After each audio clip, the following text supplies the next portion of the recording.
Nós vamos realizar inscrições para as perguntas, questionamentos, etc. e tal. Porém, antes disso, tem duas solicitações aqui que nós vamos atender. Primeiro é a...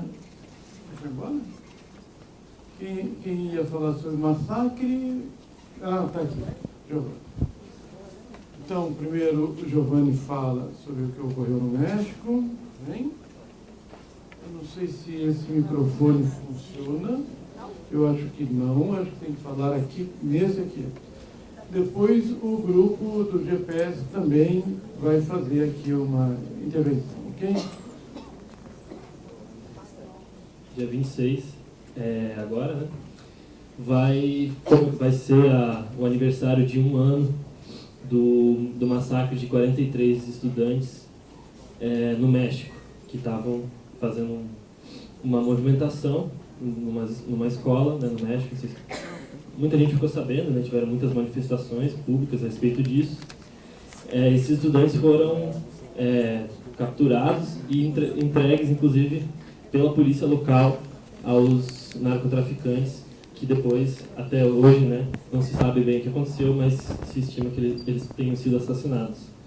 E a Federação Mundial de Juventudes Democráticas, uma organização internacional que realiza várias atividades políticas, principalmente de solidariedade internacional, está tentando organizar em vários países atividades de solidariedade.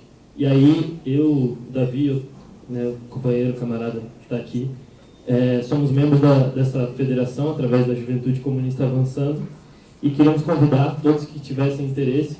A gente vai produzir um vídeo em solidariedade, com as pessoas fazendo palavras de ordem e tal, né, para a gente mandar para os nossos companheiros mexicanos que vivem realmente também, assim como vários outros países da América Latina, um terrorismo de Estado muito forte, né, na sua busca na sua luta social. É isso. Muito bem, agora eu vou solicitar a presença da professora Maria Beatriz Ramírez, para fazer uma homenagem no nome da BPS à professora Miriam Veras Batista. É isso? Na realidade, a gente está fazendo uma mensagem de condolência à professora Miriam Veras Batista, que faleceu a semana passada, no sábado, e que, na realidade, foi uma professora que sempre se colocou contra as medidas repressivas, os sistemas de violência, e, notadamente, nesse momento, onde a gente vê o Estado brasileiro criminalizando as lutas sociais, criminalizando os movimentos sociais, destruindo direitos sociais trabalhistas, por um governo que aplica as mesmas medidas de direita em cima dos trabalhadores, eu penso que todos aqueles que estão na luta, no sentido de dar continuidade à nossa autonomia e independência de classe, numa perspectiva emancipatória, é fundamental, e esse seminário também se realiza nessa direção, e a gente gostaria de saudar. Essa mensagem de condolências foi feita pela Associação Brasileira de Ensino e Pesquisa em Serviço Social, e diz o seguinte: a ABEPS vem expressar suas profundas condolências, respeito, deferência e carinho aos familiares, amigos e assistentes sociais pela partida serena de nossa querida mestra, a professora Miriam Veras Batista, no dia 19 de setembro de 2015, com quem nos transformamos pela aprendizagem cotidiana. A professora Miriam deixa para nós marcas históricas no âmbito da formação e da profissão. Deixa um legado como ser humano que sempre foi, como profissional, com uma trajetória comprometida com a intervenção do assistente social, com a justiça e com a igualdade social. Uma mulher que soube ser do seu tempo e avante dele, de uma essência comunitária e libertária sem igual, contribuía com os estudantes, independentemente de serem brasileiros ou estrangeiros, da presença firme e generosa, com postura ética, ilibada de muitos projetos realizados, de muitas lutas sociais, pela proteção e defesa dos direitos das crianças e de adolescentes, como aqui foi colocado, cada vez mais e mais um trabalho escravo, efetivamente fora das suas brincadeiras, da educação, da saúde, da possibilidade de ir a um cinema e da sua perspectiva emancipatória mediante a destruição da vida pelo capital. De presença firme com postura ética, contra qualquer forma de violação dos direitos humanos. Uma pedra angular da profissão na luta contra a desigualdade social. Possivelmente a professora que mais orientou dissertações e teses de doutorado sobre infância e juventude. Realizada, viveu uma vida plena e produtiva. Foi feliz e nos fez felizes com seus encantos, ensinamentos, sabedoria, docilidade e protagonismo. Partiu com consciência de dever cumprido e que produziu história, conhecimento, reconhecimento, legitimidade, que sua partida também faz da totalidade da natureza humana uma possibilidade emancipatória. Uma mulher iluminada que com sua luz nos orienta e ilumina sempre. Está nas nossas histórias, na memória e corações, respeitada eternamente por nós. A Miriam foi minha professora no mestrado, naquela época eu já era comunista, marxista, num momento de muita repressão e que sempre apoiou os lutadores na sua convicção do ponto de vista histórico. Que junto com os professores no período da ditadura, quando iam para saber quem são esses alunos, não é? Esses professores, e que não eram comunistas, mas eram progressistas libertários, diziam: aqui nessa universidade não entra a repressão e nós lutamos pela autonomia e pela democracia universitária. Uma autonomia, uma democracia universitária que vem sendo rasgada, onde nós estamos receados, onde as polícias estão dentro das universidades hoje, onde a gente tem um processo de intimação, de constrangimento mediante o nosso processo. Então é muito bom que a gente possa estar aqui nesse seminário, estar aqui nessa perspectiva libertária, emancipatória, e em nome, as condolências da Miriam, mas não só, a todos os ditadores, diremos aplausos à professora Miriam, vive em cada um de nós e no serviço social. Miriam Veras Batista, presente sempre. Todos os lutadores, presentes sempre. É um documento construído hoje pelos participantes do minicurso sobre trabalho rural e intoxicação. Tá? Então, eles deixaram aqui uma contribuição para a gente estar fazendo um documento depois final do seminário. Tá? Ah, você está então, por favor, Rafaela. Veio lá da Paraíba, vai deixar de ler? Desculpa, tá? Porque... Não, nem eu não posso.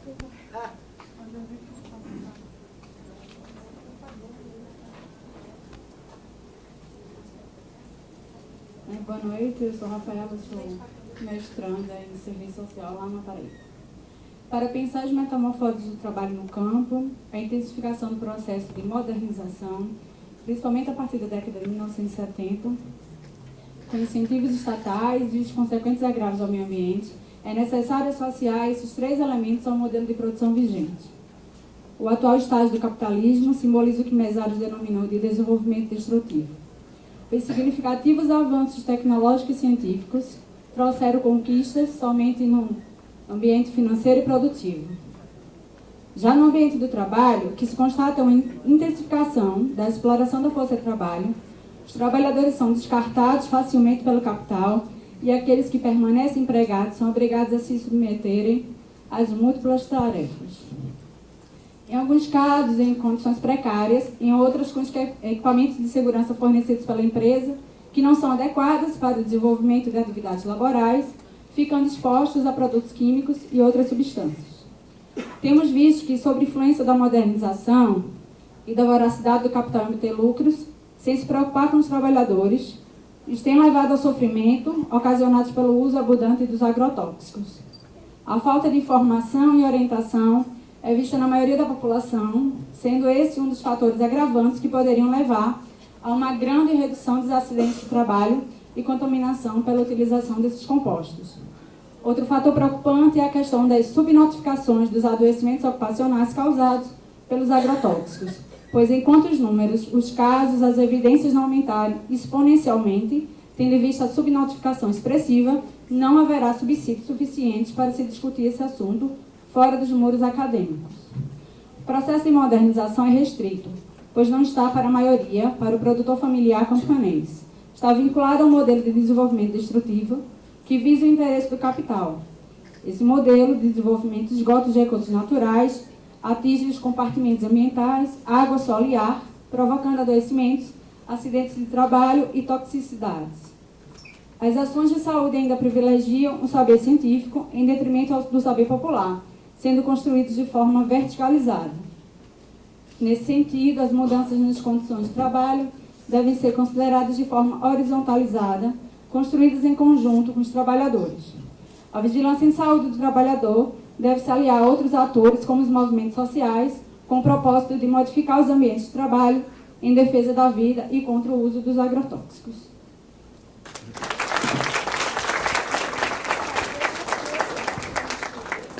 Que não acabe a bateria aqui.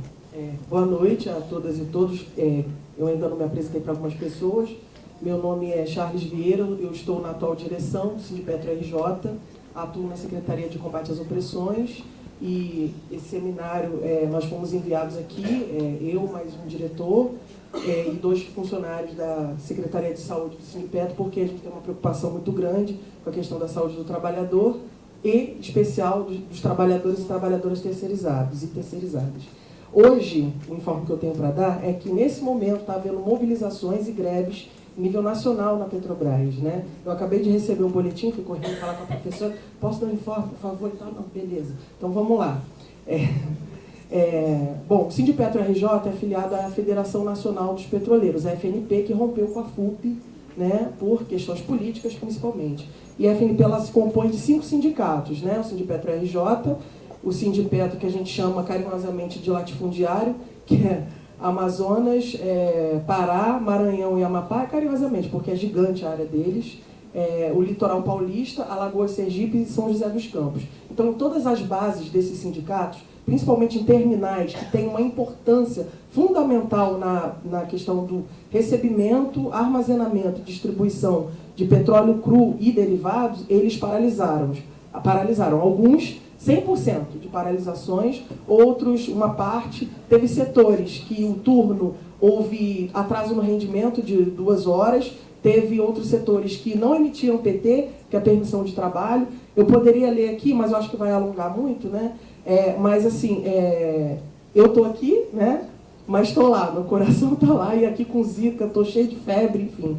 Mas eu queria trazer esse informe para vocês, né, porque a nossa luta não é só a favor dos direitos dos trabalhadores da Petrobras e trabalhadoras, é contra a venda de ativos por uma Petrobras 100% estatal, né, enfim, por todos os direitos dos trabalhadores e trabalhadoras terceirizados, que são os mais atacados nesse momento. Só para finalizar, teve uma pergunta que eu fiz na mesa da professora Graça, que foi ontem, né? E aí eu falei, entre outras coisas, né, sobre a questão da precarização e a terceirização, sobretudo com o recorte de gênero. E ela falou que realmente todos os trabalhadores e trabalhadoras são precarizados, mas no momento de crise, o que a gente tem observado lá na Petrobras, que os primeiros a serem demitidos são as mulheres, e sobretudo as mulheres negras. Hoje uma amiga minha foi mandada embora, eu já estava com febre, fiquei mais ainda, botei um monte de coisa no Facebook, enfim. É isso, gente. Obrigado, boa noite. Bem, então vamos abrir aqui as perguntas. Eu vou anotar os nomes aqui e, dado nosso horário, responder em bloco. 5 minutos, tudo bem? Um bloco só, né? 5 questões, tudo bem? Podemos?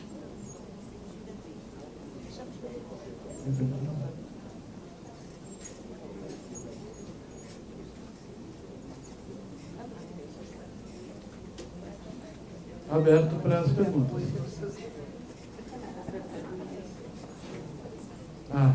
Senão eu iria perguntar aqui. Então, o senhor? Caio.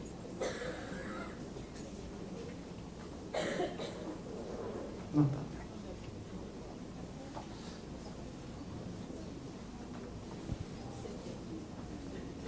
Alguém mais?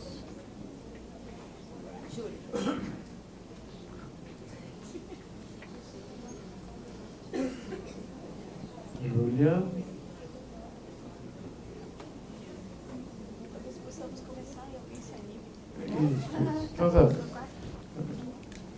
Gabriel, me desculpe, mas a minha dona esqueci a martelo, uma coisa absurda. Né?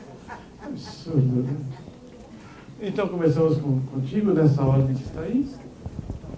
Eu acho que eu tenho que dar isso aqui para vocês também, não é isso? Não precisa? Não? Estou com remorso até agora, porque isso ficou aqui comigo.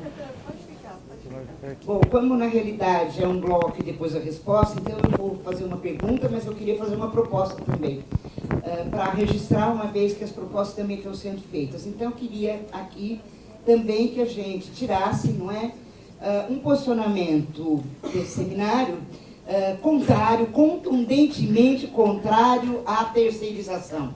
Seja a terceirização de atividades meio ou as terceirizações de atividades fins. Nós somos contra toda a terceirização. Né? Então, acho que essa é uma questão que eu gostaria de que a gente pudesse estar se posicionando. A outra, que a gente também apoiasse todos os setores que hoje estão em greve nesse país. 2015, nós temos um número de greves maiores já, que superou 2014, 2013. Nós temos muitas categorias no Plano Nacional em greve, a paralisação de ontem de 22 entidades dos setores federais, com paralisação, mediante, contrário ao pacote, inclusive agora com o adiamento da reposição dos trabalhadores federais para agosto de 2016, como mais uma medida do pacote nesse desmonte. Então, apoia todos os setores grevistas. Aí nós estamos com os Correios, nós estamos os petroleiros, o companheiro trouxe a questão dos petroleiros, na marcha nacional, os petroleiros já anunciavam a possibilidade, na marcha nacional, organizada autônoma e independentemente dos trabalhadores em luta, já falavam desta marcha. Da mesma maneira, da luta hoje da população indígena, que está sendo mais arrebentada ainda mediante esta medida do governo federal, em relação à demarcação das terras indígenas, que na realidade expulsa mais e mais, em detrimento e fruto das mineradoras, etc., que lá estão colocadas. Não é?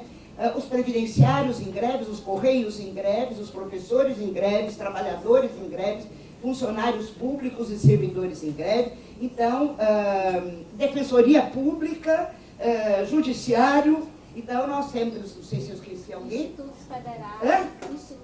Institutos federais, ou seja, nós estamos com um movimento grevista importante, então também que a gente tirasse aqui o apoio a todos esses movimentos grevistas. E mais, que a gente incorporasse a luta autônoma dos trabalhadores, que considera outubro um mês de lutas e a perspectiva de construção de uma greve geral nesse país.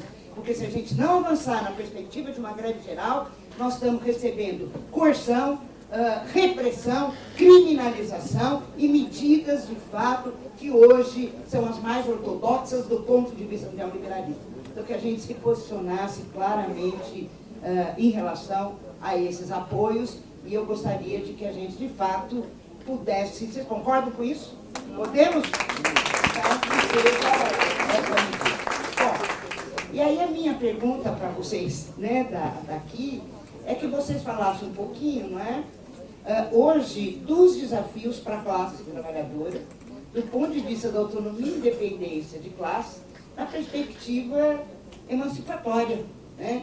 Que desafios estão colocados? E esses desafios são internacionais. Se a gente for ver, por exemplo, a situação da Grécia, que ocorreu o não e depois, não é, a submissão, né, do ponto de vista aí ao capital internacional. Então, que vocês falassem um pouquinho sobre os desafios. Claro que a gente não vai sair daqui com receita, nem com modelito, mas, de fato, qual é a questão central que está colocada do ponto de vista da luta de classes no momento contemporâneo, porque você tem uma contradição entre forças produtivas e relações sociais de produção, um esgotamento daquilo que foi oferecido no período de crescimento, e que, na realidade, até as bandeiras democráticas, quem as levará mediante a luta será a classe em luta e a classe trabalhadora. Se quer reforma agrária, reforma urbana, esses governos não farão mais. É responsabilidade, tarefa da classe em luta organizada. Então, eu queria que a gente falasse sobre isso, tá bom? Obrigada.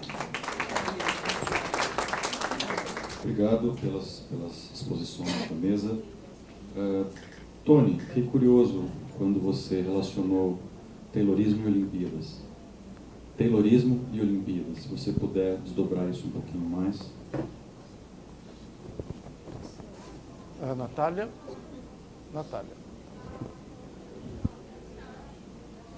Oi, gente, boa noite. Queria dizer que eu adorei a mesa, né? Não só pela explanação, mas pelos informes sobre as greves, petroleiros, professores, a intervenção da Bia, toda essa construção.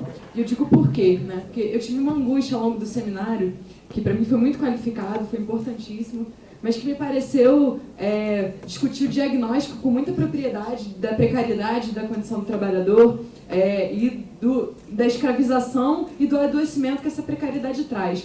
E muito acertadamente, inclusive, compreendendo esse projeto como um projeto internacional do capital, né, que é uma imposição, inclusive, sua reprodução nessa etapa que nós vivemos. Né? Só que esse capital ele não flutua no ar. Né? Ele tem um comando objetivo dentro desse país. É um comando, inclusive, construído por um partido que se diz Partido dos Trabalhadores. Né? Eu acho que isso foi pouco discutido, então muito me satisfez, né, a sua intervenção, a intervenção do companheiro petroleiro. Né? Porque eu acho que a gente precisa politizar essa discussão. Nós temos ataques que são orquestrados por um partido que há 12 anos trai extensivamente a classe trabalhadora nesse Brasil. Extensivamente por quê? Né? Porque essa traição não começa com o governo Lula. Nós temos já entreguismos diversos. Eu pesquiso em São José dos Campos, saúde do trabalhador metalúrgico. Né? E nós temos, por exemplo, lá, estabilidade para os trabalhadores lesionados. E esse direito era um direito generalizado para a classe operária nesse país, que foi entregue pela CUT por aumento de salários esses que não precisa dizer, né, corroídos pela inflação que desapareceram. Foi simplesmente uma entrega de direitos construída por essa central e por esse partido. Certo? Então, para mim, foi muito importante essa fala. A Bia pegou a questão que eu ia colocar também, era a mesma. Eu gostaria de, que, se possível, discutir nesse pouco tempo que temos, né, alguns dos desafios, porque não basta nós sabermos o que acontece hoje, sairmos daqui bastante informados, né, e com o nosso certificado. Né? Nós precisamos discutir desdobramentos. Né? Eu sei que não há espaço para isso nesse momento, mas eu acho que a gente precisa apontar, inclusive para os próximos seminários, garantir um espaço para discussão, não só do diagnóstico da saúde do trabalhador, mas do seu enfrentamento, que é uma dimensão importantíssima da luta e da saúde do trabalhador. Então, lavou minha alma, me contemplou, estou muito feliz, vou voltar para casa com o coração cumprido aqui de tarefa.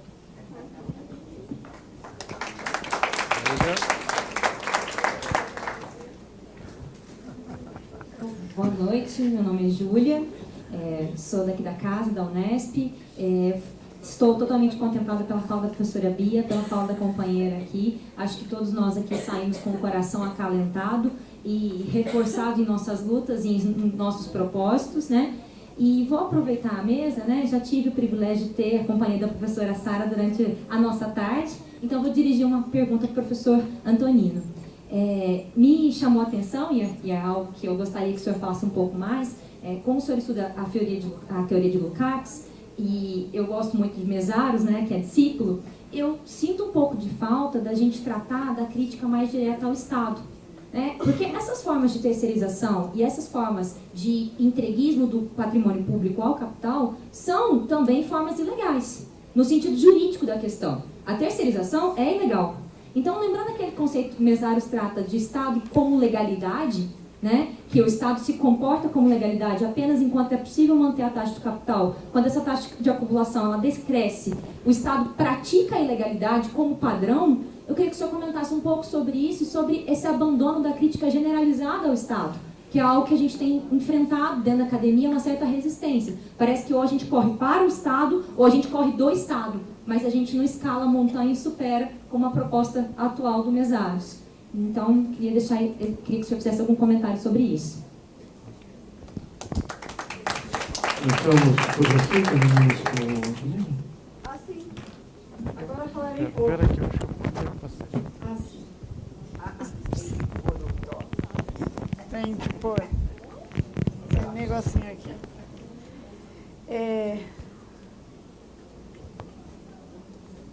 Eu entendi que tem questões para mim. Eu acho, Bia, que, primeiro, obviamente, não é para alguém responder o que a classe tem que fazer, né? Óbvio. Mas na direção daquilo que você reivindica corretamente, muito e sempre para nos lembrar, da autonomia e independência da classe.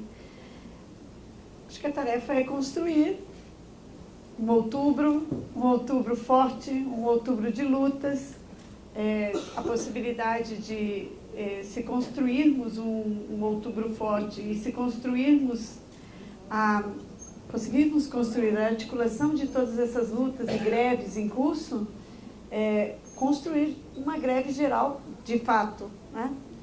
E no âmbito dessa construção, repor as bandeiras dos trabalhadores, né? Nós estamos, nessa ofensiva do capital, numa posição sempre a reboque para não perder mais direitos. Acho que o outubro é emblemático, outubro, e a construção da sexta-feira e do sábado passados em São Paulo são, do ponto de vista da retomada das lutas por um polo autônomo e independente da classe trabalhadora no Brasil, é a tarefa que temos que cumprir a curto prazo, né? Para ver se nós conseguimos essa organização. Não sei te dizer mais do que isso, até porque é isso que as organizações das quais eu participo e nas quais eu milito, o Andes, estão ajudando a construir. O Andes, a CSP com Lutas, que é a central sindical que o meu sindicato está filiado. Acho que é isso que nós temos de fazer, construir um lindo e belo outubro vermelho, né? Para voltar à luta. Obrigada, e muito obrigada mesmo pelo convite e a mesa pela paciência aqui comigo. Já esqueci. Agora passo para ele. Muito bem, agora o Antônio, então. Sim, me fizeram perguntas que, em particular, a pergunta da companheira aqui, daquela moça que não me lembro mais quem era. Sim, precisaria de um curso. Caio, estamos jantando juntos hoje à noite, então talvez possa responder melhor. Eu falei, só para explicar, eu não acredito muito no sentido dessa troca. É melhor sentar na frente e falar com caneta na mão, livro, papel, ver as coisas, mas Caio tomou um detalhe. Eu falei deporte e Olimpíadas, terrorismo e Olimpíadas, mas entendia terrorismo e deporte.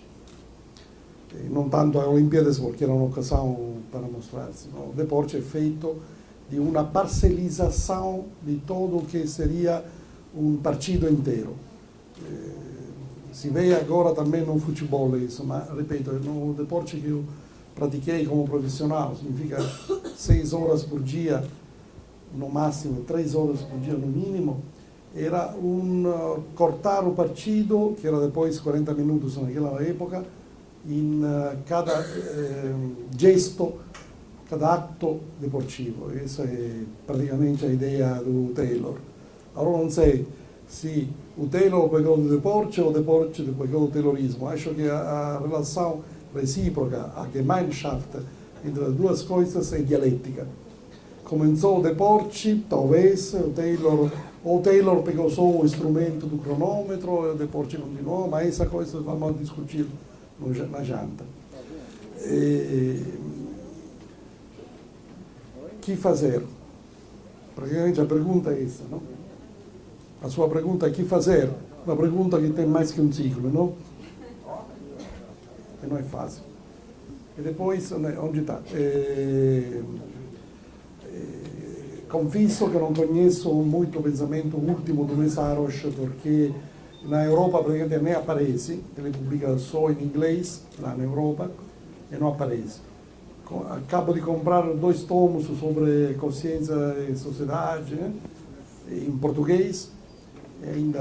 Eu li A Lei do Capital quando saiu faz quase 20 anos. Porém, acho que Meszaros põe uma questão fundamental, que é a questão do Estado, da legalidade. Tem uma velha errada para minha concepção, e sou seguro que vou encontrar o dissenso de vocês. Por isso, seria bom continuar o debate.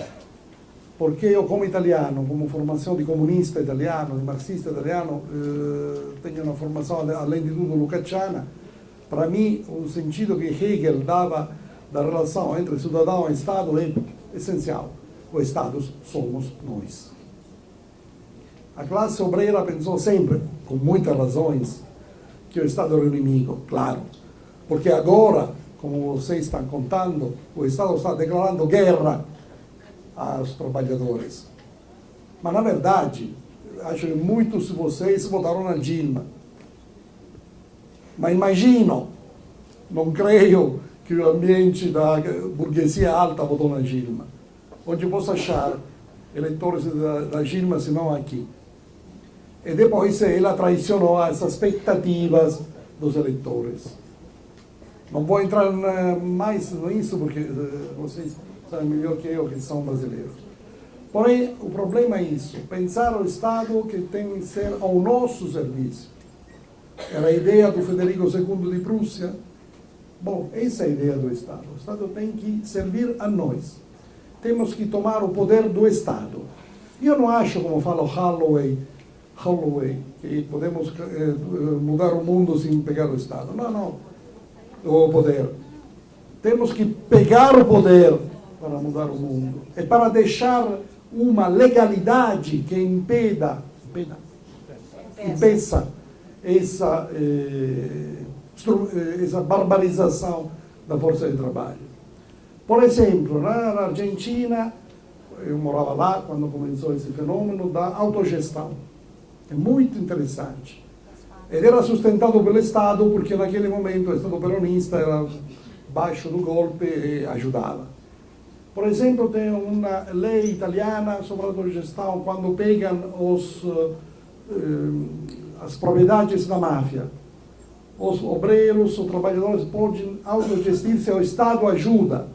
Claro, são pequenas realidades, mas essa é a estrada. Fazer uma lei e defender uma lei, porque a lei se pode fazer o que depois chega outro partido e leva. Fazer uma lei, pôr essa lei na Constituição e defender pela tomada do Estado uma lei que defenda os trabalhadores que se autogestam a sua mesma força produtiva. Essa eu acho a ideia do Marx. O desenvolvimento da força produtiva vem da força produtiva e é possível só se ela mesma é dona de si mesma. Paro aqui porque ainda tem todos os saludos e acabamos a uma.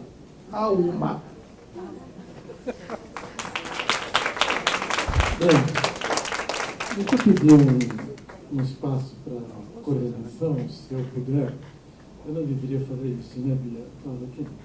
Mas eu vou fazer, porque tem vários sindicalistas aqui. Eu vou aproveitar para afirmar que a autonomia revolucionária pede hoje um passo que nos leve a escapar da defensiva. E esse passo, deixa eu insistir nessa temática, decorre do fato de que os capitalistas, em geral, perderam o mérito. Não tem legitimidade, não tem mérito para conduzir o processo de produção total. A minha visão é o momento da gente começar a refletir sobre a necessidade de se apropriar e socializar todos os mecanismos que envolvem as decisões de investimento e de distribuição de riqueza na sociedade moderna. Porque a falta de méritos, como nós estamos vendo, quando chegamos a esse quadro, significa que a tal, não gosto da expressão, elite intelectual burguesa não tem mais mérito para dirigir o mundo social. Chegou, sim, a hora, desculpem, pois é só você ver o problema da estagnação econômica que estamos vivendo.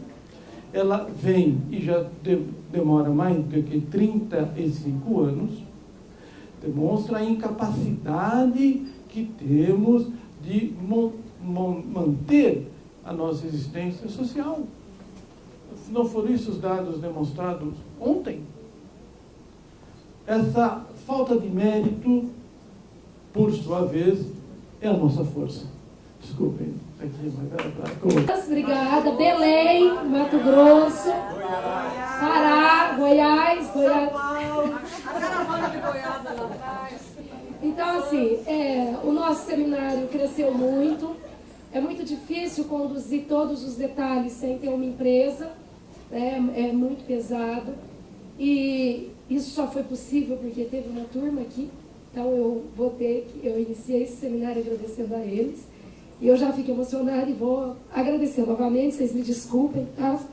Mas eu estava falando das alegrias, eu vou deixar o agradecimento a eles para depois, porque senão eu vou chorar e aí já viu, né?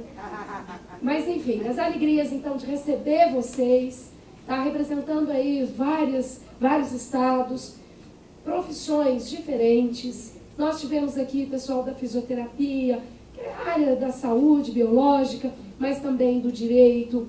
Nós recebemos aqui das ciências sociais, os sindicalistas, vários sindicatos, né? Então isso nos enche de alegria, porque não é um debate meramente acadêmico. Nós temos a presença dos serviços e nós estamos fazendo essa interlocução, né? Nós talvez não tenhamos conseguido dar visibilidade porque há algumas atividades que a gente buscou enfrentar esses desafios, sim.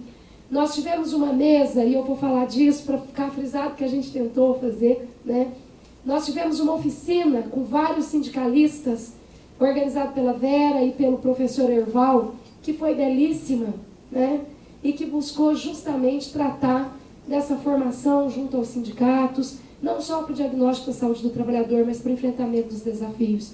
Foi produzido um texto, tá? Então a gente tem agora como meta final socializar tudo isso. Foi produzido um texto ali, mas ainda tem que passar por, né, mais aprofundamentos, enfim.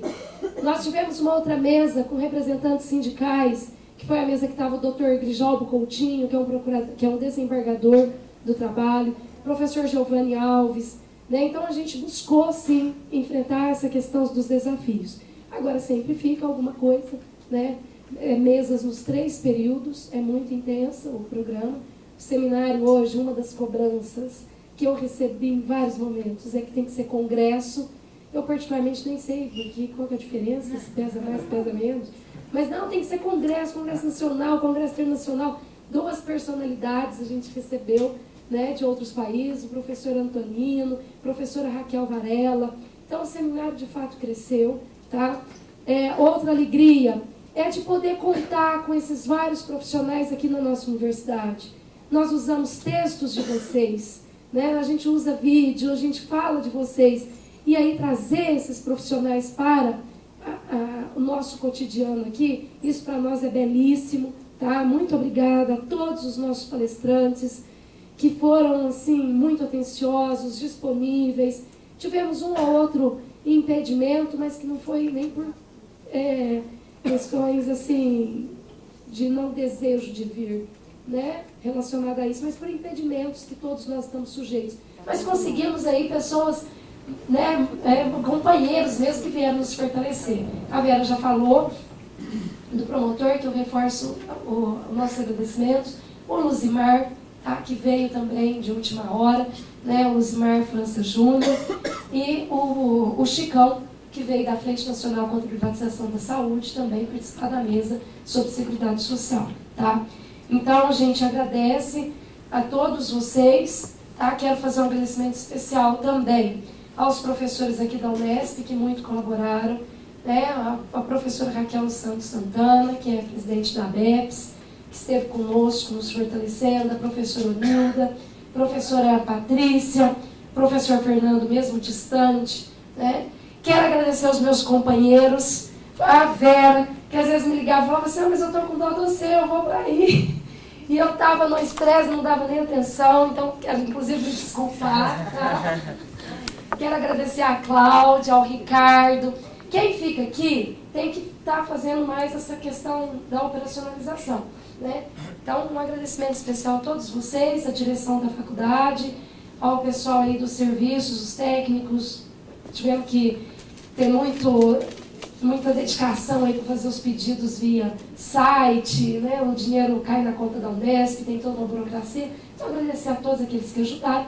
E agora aos meus meninos, queria que viesse aqui na frente, que vocês não vão ficar fora, né? Eu anotei aqui, mas é a Angélica, a Elissa, a Mayra, todo mundo. A Bianca, a Tamara, o Cleiton, o Marcos, a Cássia, o Robson.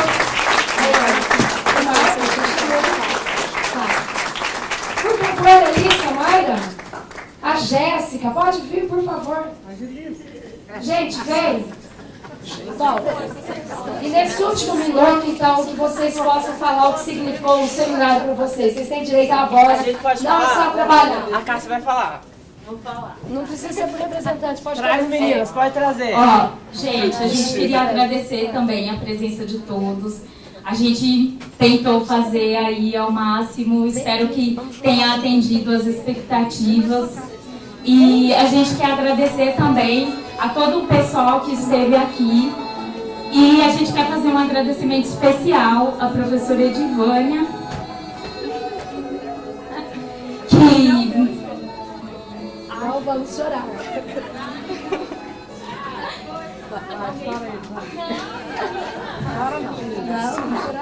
A gente quer fazer esse agradecimento especial à professora Edivânia, que se não fosse toda essa força, toda essa coragem, esse empenho, e graças a tudo isso aconteceu esse seminário, e isso tem um significado muito grande, porque essa universidade tem vivido uma situação extremamente difícil, e isso tem um significado muito grande para a gente da comissão organizadora vir e escutar estudantes de graduação dizer: esse seminário salvou a semana, porque eu não sei o que seria da minha semana com a graduação do jeito que está. Então, isso tem um significado muito grande para a gente. A gente queria agradecer muito por proporcionar isso e a extrema violência que tem acontecido, que é dos professores, da professora Edivânia, da Raquel, Patrícia, José Fernando, não estarem no programa de pós-graduação dessa universidade por questões políticas, e as profissionais de Franca querem se profissionalizar, elas querem estudar e elas não podem se profissionalizar aqui, têm familiares, têm filhos e elas não têm condições de ir para outras universidades porque elas têm uma vida inteira aqui e elas não conseguem por causa dessa questão aí que algumas pessoas já conhecem que tem acontecido aqui. Então, isso tem um significado imenso, imenso mesmo para nós. Obrigada, gente.